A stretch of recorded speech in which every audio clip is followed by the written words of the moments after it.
बिस्मिल्लाहिर्रहमानिर्रहीम अस्सलाम वालेकुम। स्टूडेंट, सब्जेक्ट क्या होता है? What is subject? डिफिनेशन पढ़ते हैं। द थिंग्स और person about home sentence is made. यानी हर कोई चीज, कोई थिंग्स हो या कोई शख्स हो जिसके बारे में सेंटेंस बनाया जाता है उसे कहते हैं सब्जेक्ट। कैसे? एग्जाम्पल पढ़ते हैं। फॉर एग्जाम्पल मैं कहता हूँ ही इज प्लेइंग क्रिकेट। इसमें देखे ना कि ये सेंटेंस किसके बारे में बनी हुई है? ही के बारे में फिर बनी हुई है, तो यहाँ सब्जेक्ट कौन है? ही है।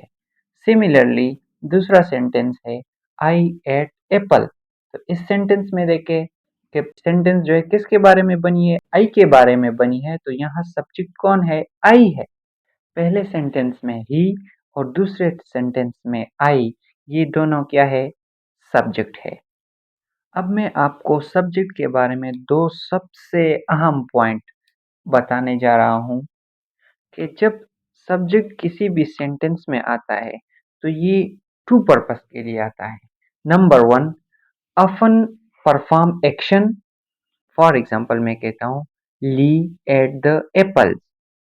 ली इज समवन। ली ने क्या किया? एप्पल खाया।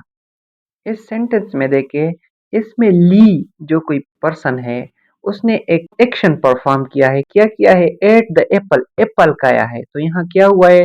ली एक सब्जेक्ट है और उसने एक फंक्शन परफॉर्म किया है, इसलिए हम कहते हैं कि सब्जेक्ट जो है अपन परफॉर्म एक्शन। इस तरह बहुत सारे एग्जाम्पल है। दूसरा एग्जाम्पल लेते हैं। फॉर एग्जाम्पल मैं कहता हूँ ही इज प्लेइंग क्रिकेट।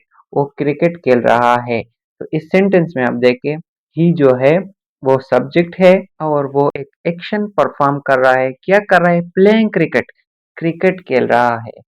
तो इन दोनों सेंटेंस में जो सब्जेक्ट है वो डूअर है, यानी वो एक्शन कर रहा है।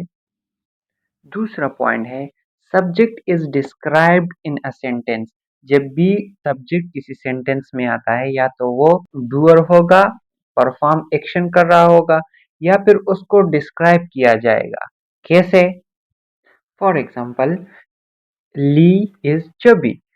इस सेंटेंस में आप देखिए, यहाँ ली जो है वो परफॉर्म एक्शन नहीं कर रहा, बल्कि उसको डिस्क्राइब किया गया है कि ही इज चबी।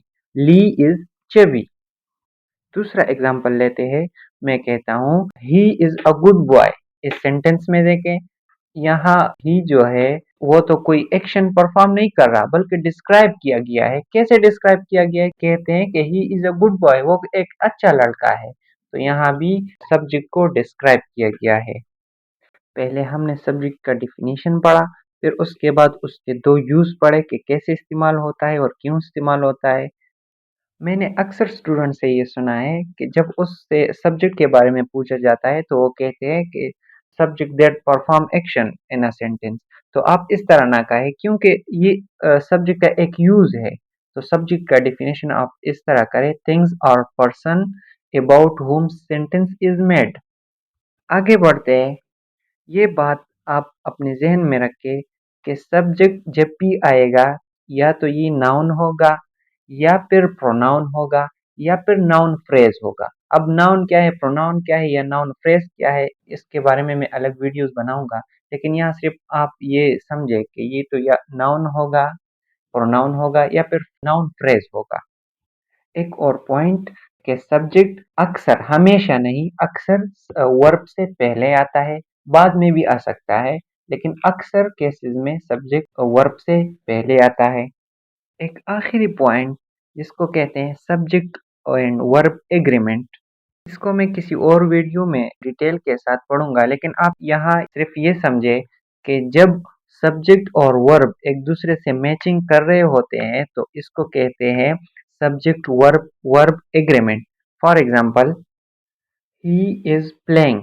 अब यहाँ देखिए, अगर यहाँ आप लिखते हैं कि ही आर प्लेइंग, तो ये सब्जेक्ट वर्ब एग्रीमेंट नहीं कर रहा, तो ये गलत होता है।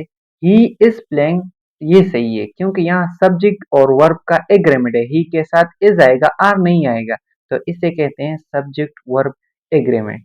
आई होप सबको समझ आ गया होगा। सी यू नेक्स्ट टाइम। शुक्रिया।